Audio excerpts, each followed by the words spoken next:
今仔日在起咱先继续来关心这个风台扫过，台电讲全台湾差不多有2500支电火条倒去。这几天啊，台电是派真侪卡手咧修理，希望会当赶紧恢复送电。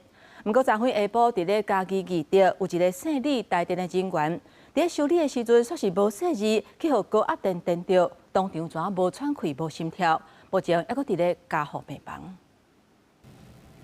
风台扫过了，电火条倒规排，分家南地区的民众无电生活真无方便。台电这几天动员大批人力抢修，大日头卡伫咧高压电线下卡来回抢修。无想到讲拜日下昼，伫嘉义县义德乡维修作业现场，就有36岁姓李的台电人员和高压电电吊，伫现场就无喘气心跳。抵达后回报现场为一名伤者，男性，年约36岁。 呈现欧卡，给予相关急救处置后，送往柳营奇美医院救治。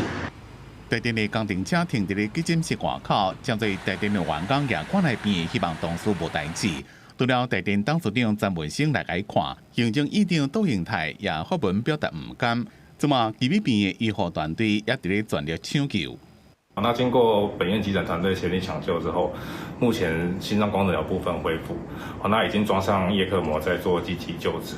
那病患除了心跳停止以外，那目前身上上半身还有大约20%的深度烧烫伤。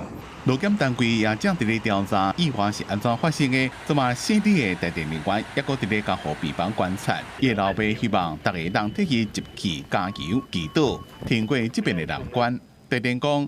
一直到拜日暗6点，复电的比率差不多是99.8%。这个村嘉义、台南差不多1600户，也搁伫咧抢修。公司新闻综合报道。